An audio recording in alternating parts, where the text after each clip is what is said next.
Hi, I'm just popping on to talk about Butterflies in November, a novel by Auður Ava Ólafsdóttir. This is an Icelandic author, and the video was prompted basically because I read the book and then thought to myself, was reading reviews and was thinking to myself, a lot of people are not really grasping some of the cultural elements of this book. If you don't know, I'm a Scottish immigrant living in Iceland, and so there's parts of the culture that I picked up as I've lived here that I do feel like other readers would benefit from knowing to really enjoy this book in its entirety and to the full extent that I think it can be enjoyed. So I've drawn out 8 points in this novel I feel like you do need a bit more explanation about in terms of cultural references and things like that.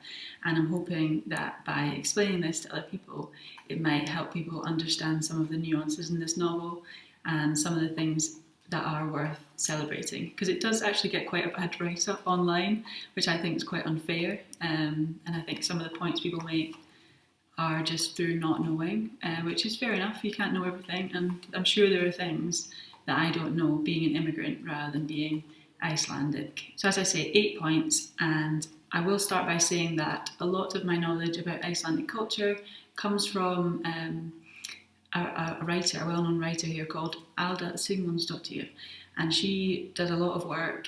She published books and does a lot of work online to raise awareness of Icelandic culture, to share cultural nuances, and just generally to celebrate great things about Iceland, but also recognise some of the things that aren't spoken about widely. I kind of consider her as like a font of honesty in Iceland. So some of my knowledge has come from reading her book, The Little Book of the Icelanders, which I would recommend if you do want to learn more about Icelandic culture. I read it in July 2019, just as we moved here, and it was a really brilliant introduction to culture here and helped me settle in, helped my culture shock quite a lot. But it is just to say that I will refer to some of the things that she has spoken about because I do consider her a font of knowledge and font of honesty, as I said before. The first point I want to make is that gender plays a huge role in this book, and by that I mean gender on the binary. So there's not much discussion about non-binary people or transgender, and I will talk about that a little bit more later, but I do want to say that there's criticisms online that say that this is not a feminist novel, and I do feel like it might not be a feminist novel in the context of, say, British society or American society, but I would say in Icelandic society this is quite a feminist novel, but keep in mind that it is trans-exclusionary. But speaking about gender on the binary, the book does talk about the ways children are kind of forced into gender stereotypical interests, even by well-meaning professionals and by well-meaning loved ones, and the way that the protagonist rallies against this. Masculinity is also played out by the males in this novel, and you can see that especially like as she's on her journey, she is stopped by men who think that they can tell her how to fix her car, and she's sort of like, yeah, go for it. I mean, I could figure it out, but sure, if it makes you feel good, go for it. And they're very often little nods to things like that, where she's kind of going like, yeah, you do that because it makes you feel good, but really it doesn't make any difference to me because I'm a strong woman who can handle myself and understand how to do what's typically male interests. Meanwhile, the deaf companion that she has, the small child that she has with her, he's being forced into these typically masculine roles where really he wants to knit and he wants to, celebrate friendship and loving others. And it's also worth saying that in Iceland, at least internationally, Iceland's viewed as a gender equal society. And I mean, my experiences living here are that it's not as equal as you might think it is, especially not if you're foreign and a foreign woman. It's not as equal as you would maybe think or hear in the mainstream media. Indeed, Auður Sigmundsdóttir recently spoke about this in a Facebook post where she shared that 1 in 4 Icelandic women are raped or sexually assaulted, which is not the dialogue you would get in the mainstream media.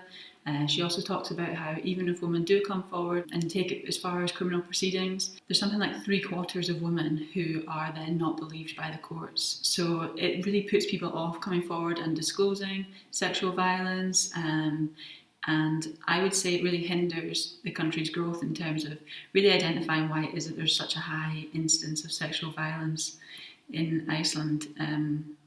Often sexual violence is a way for males to create dominance in a sphere that they feel they can, when they're not able to exert dominance in other spheres. So, for example, they maybe aren't able to exert dominance over a female in the workplace because it's been regulated out, but in their private life they can behave sexually dominant towards women. So it's worth bearing in mind that even though the regulations are in place, the reality for many women is not equal. There's also a reference in this book to weekend dads, and this is not a term that I have heard anywhere else in the world being used, but it is very specific to Iceland and says a lot about the culture of families and parenting and children.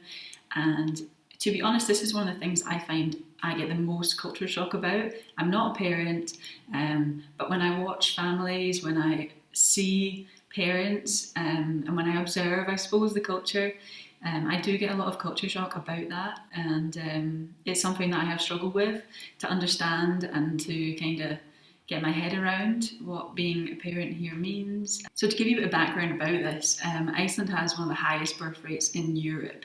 They also have a culture where it is kind of pressured that people, as far as I understand it anyway, it's kind of pressured that people have children. You know, there's a real kind of like continue the Icelandic race. We need more population because there's such a small population on a large island, and they don't want the Icelandic language to die out. It's very important to them that people have lots of children, and those children are brought up in Iceland. Children as well, they blend seamlessly into Icelandic society. So where back home for me in the UK and in Scotland, children are kind of, even though we've come a long way, they're still almost like a seen but not heard. And I wouldn't have said that about my culture at all until I moved here, because only by moving here and seeing the total integration of children into society did I really understand just how separate children are in British society. For example, offices, restaurants, shops, pubs, a lot of them will have child-friendly areas. So for example, I worked in an office where we had a huge area when you first came in that was like a children's play area.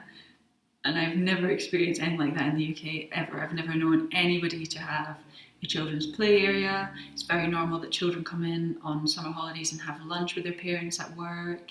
They would often spend the full day there on school holidays, and that was a big culture shock for me, having children running around the office space as I'm working. Like, I just was not used to that in any way. And of course it's wonderful because parents don't have to worry as much about childcare as they do in the UK. There's a lot more children being a normal part of everyday life. There's also this kind of mentality that children are just individuals. Every individual has a responsibility to look after themselves. I feel like as an islander, you do need to be resilient enough to survive, especially in harsh conditions, harsh weather. Everyone needs to be individual because you need to be able to look after yourself here. So this weekend dad thing, right? What that is basically, because there is quite a lot of pressure, as far as I understand it, to have children in Iceland. People will have children quite young. I would say like early 20s, a lot of people having children. And where I come from in the UK, if you're having children that young, it's sometimes frowned upon. There's sometimes a stigma around having children young, and that's not the case at all here. Like, it's very, very normal to have children at a young age. It's also very normal to have children with somebody who you then split up from. So there are a lot of split families here, what we would call split families back home, and that's very, very normal. It's very normal to have blended families. It's also worth saying here that having a child out of wedlock, as we would call it in the traditional sense, has no stigma either. And again, where I come from in the UK, that does carry a stigma that then forces people sometimes to stay in relationships that aren't healthy.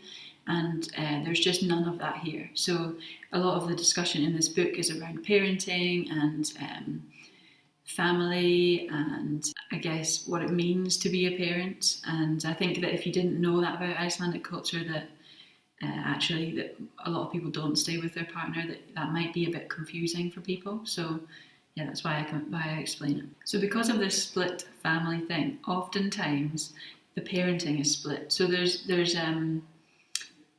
say some people I know, their children are split 50-50. Other people, it's more like the mum has it during the week and then the dad at the weekend.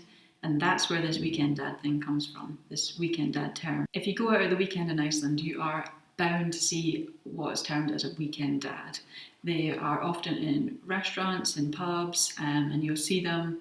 Some weekend dads will be like basically continuing as normal, and there's kind of quite a lot of jokes about weekend dads all hanging out together in the pub and the kids playing in the kid-friendly pub section.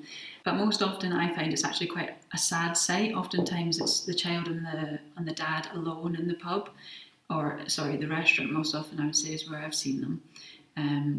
And you see this dad kind of trying to connect with the child, trying to create conversation, and you can just see there's a disconnect really between the dad and the child, and they're not really understanding each other. And sometimes this dad, you see them taking lots of pictures, and it often makes me quite sad because you're just thinking that this dad is really trying to cling to a connection with this growing human being that they've created, and they're struggling to do so.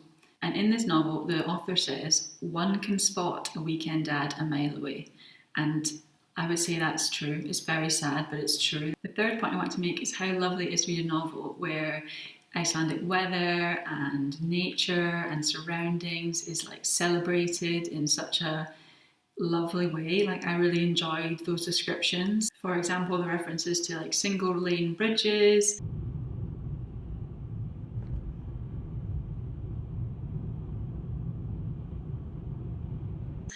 sheep that cross the road. The way she described that really made me laugh. The idea that they're just waiting for a car to come so they can reunite as a family.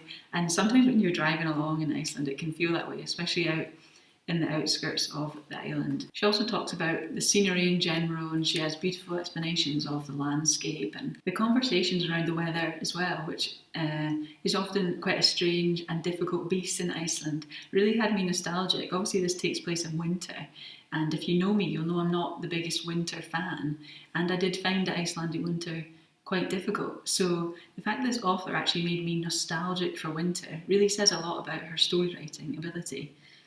For example, she says, "It's our last chance to go skating because they're forecasting a big thaw after the weekend." And this is in reference to she's going skating on the lake in the city, and she knows that this will be her last chance to do so because the weather's going to warm. The big lake, it freezes over, so you can walk over it. I've never known anyone to skate, but I mean, obviously it maybe does happen if she's referencing that in her book. But that is probably my favourite part about winter in Reykjavik, is the freezing of the lake and the fact that it's just this beautiful winter wonderland. The fourth point I want to make is about the closeness of Icelandic society. And I think that if you're reading this and know nothing about Iceland, you might not be as aware of this, but you really have to think of Iceland like a village. It's got a bustling city, or, you know, really I would think of it more of as a town, but it operates like a village. So there's one part where she says, "You bid your husband farewell forever with a vigorous handshake, and then meet him next morning buying sesame seed bread rolls in the local bakery, queuing in the bank at lunchtime, swimming in the pool in the afternoon, or at the registry office later in the week. And then the weekend after that, at the theatre with his new significant other, always inevitably bumping into each other." And that's kind of the way it works here. Like, you're always seeing someone. Every time you leave your house, you're seeing, well, more or less every time you will see someone you know. And that's even me, you know, a foreigner here who doesn't actually know that many people here. I'm still seeing people all the time. The fifth point I want to make is this commentary that she makes throughout about insiders and outsiders. And to me, this is so Icelandic. I mean, I'm sure that it's true at other places as well, but there's something very Icelandic about the way she writes about this. At one point she says, "This might not look like the most eventful of towns to an outsider, but that doesn't mean that nothing ever happens." And I think that's very true of Icelandic society in general. Indeed, often Icelanders are the insiders, of course, and foreigners are the outsiders. I'm sure there are instances where that flips and Icelanders can become outsiders in certain contexts or certain situations, and vice versa. I'm sure there are instances where foreigners become complete insiders. There are a lot of things that happen that you would not know about if you didn't live here or if you weren't an Icelander. So while I'm talking about this novel and telling you things about Icelandic culture, I'm sure there are things that I do not know because I'm not an Icelander. So there are, even if you live here and you're a foreigner, there are things that you won't see because of that. So it's worth keeping that in mind. And of course, don't rely on me for all your information. I'm not a source of complete knowledge on this topic. The sixth point I want to make is about the adaptability of Icelanders. So there's a part of, especially in terms of what they do for an income. So there's part of the story where she's met someone on a farm and she meets them and they said, "We've come full circle and tried the whole lot. Traditional farming, breeding poultry, mink, foxes. We had to keep the bee house warm all winter. Only one bee survived the cold and the rain." And now, if you've been to Iceland, you will know how difficult the weather is here. And I think that because of this, Icelanders are constantly adapting, constantly trying to find new ways to survive and make money, because you had to in the olden days. And I think that mentality stuck with people. In the city, this also means that people are more open-minded to adapting and to changing career, and they're more willing to take a punt on someone who maybe doesn't have all the experience in a certain area but is willing to learn and adapt. And this is a skill that they really value, adaptability, and it's crucial, I think, to survive here, is being able to adapt and change what you're doing to suit what's going on in the world. And I think for me personally, I do believe that Icelanders will come out of coronavirus probably in better shape than a lot of other countries because of this mindset and this ability to change and innovate and adapt and be flexible in what comes next. I think that's really, really useful in the time that we're in just now. I would also like to say that while they'll take a punt on someone, this is not necessarily just anyone, and recommendations and your network is absolutely everything here. So, for example, I would say it's worth noting that nepotism is a huge thing in Iceland. Everything is about who you know, and just as a sort of comment, Iceland is on the grey list for money laundering. So the seventh little nod to Icelandic culture that I think is worth talking about is where she says, she goes into a shop on her journey and she says, "The Christmas books are in." And now there is this is kind of just like a small reference really to an Icelandic tradition, which I don't know how you pronounce the word, but basically it looks like Jólabókaflóð, right? And this is basically a book gifting tradition that happens at Christmas.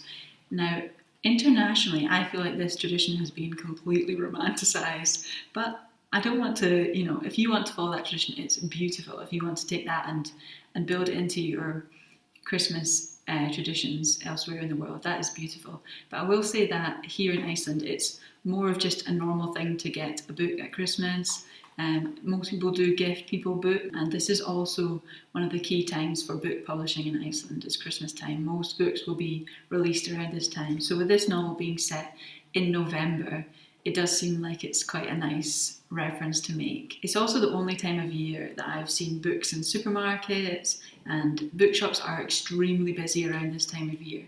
So it's quite an exciting bustle around books and about new releases, and you can see people talking about books more. There's a magazine that comes through your front door which will tell you all the new releases.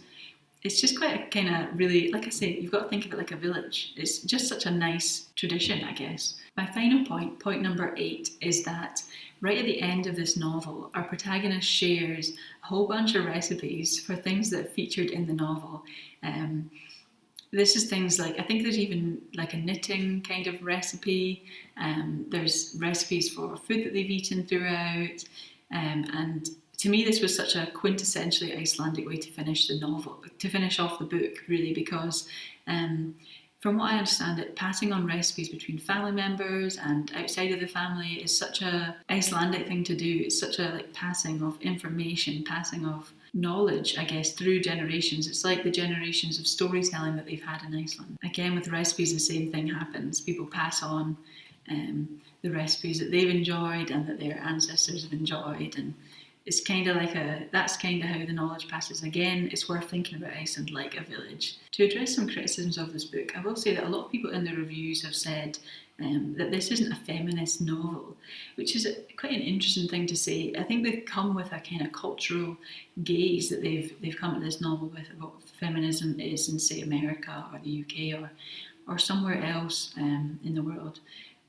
And I mean, feminism in different places means different things. So it's quite interesting to hear someone say this isn't feminist, when to me, knowing Icelandic culture, knowing things about parenting and families and womanhood and the way that femininity is displayed and understood here, it's certainly interesting to hear somebody outside in say this isn't feminist, because I would say it is actually quite a feminist novel.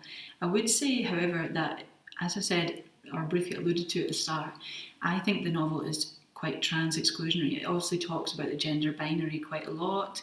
It talks about male roles, female roles. And I did mention in one of my videos that I did on my stories that in Iceland, your surname is actually linked to your assigned sex at birth. So if you're born a female, you will have the surname ending dottir, meaning daughter. And this Olaf's, that's her dad's name. That's Audur's dad's name is Olaf. And if you're born or assigned at birth male, then you'll have the surname ending in sun or son. So I also mentioned in that video that I was interested to know what it might be like to be non-binary here and to not fit in that spectrum, and also curious to learn what it might be like to be transgender in Iceland and to have to change that surname. I feel like when your identity and your surname, there's quite a lot of, for me anyway, coming from Scotland, your surname is linked to your clan, which is like quite a lot of heritage in it. So for me, changing your surname is quite a big deal. And I wonder how that is in Iceland. I don't know. But the reason I say I think this novel is a little bit trans-exclusionary is also because the author, I'm not sure if it's the author or the translator. It's one of these things with translated literature. You cannot really fully know unless you know both languages fluently. Is that at one point she goes into a shop and she refers to the person serving her as a transvestite. Now, to me, this is quite a stigmatised term. For me, to call somebody a transvestite is actually quite a derogatory word to use. So to give you context about where that's used, she says, the transvestite serving behind the counter. And it just feels like an unnecessary piece of information, which is kind of deliberately put in there to undermine trans people. So my point is basically that while I think this is a feminist novel, I do recognise that this is perhaps quite trans-exclusionary, and it's worth keeping that in mind as you read it. And I would be interested if others have read it, what they think about that point. And related to that, there have also been people who have said that the central character is quite misogynistic.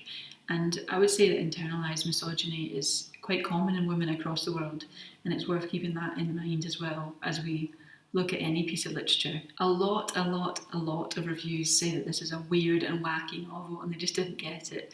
And I kind of do understand why they're saying that. There is a lot that happens in the novel, but I do feel like once you kind of understand some of the cultural references, you realise it's not really that weird or wacky. There's actually a lot of references that are specifically cultural. And I think this is something to bear in mind throughout Women in Translation Month, that things that might seem strange to us as an outsider in reading about a different culture are actually quite ingrained in their culture or quite culturally specific. A lot of criticisms and complaints as well talk about how this isn't a plot or character-driven novel, or they're centred their complaint around that. They say the character is weak, or the plot is kind of, I don't know, boring or something. I'm not sure exactly what their complaints are. I didn't find either, really. I didn't feel like the novel was trying to be plot-driven or character-driven. I feel like it's more about using the journey that she's on to portray a physical journey and a spiritual journey. And through this, she kind of discovers her sexual and personal freedom, which to me is quite an interesting and wonderful concept. Indeed, one of my favourite quotes from the book is, "At some stage, you have to decide to stop, not necessarily because it's totally over, but because one decides to put it aside." And I feel like this is kind of part of the journey that she's on, is through realising when it's time to let things go, when it's time to start a new chapter of her life.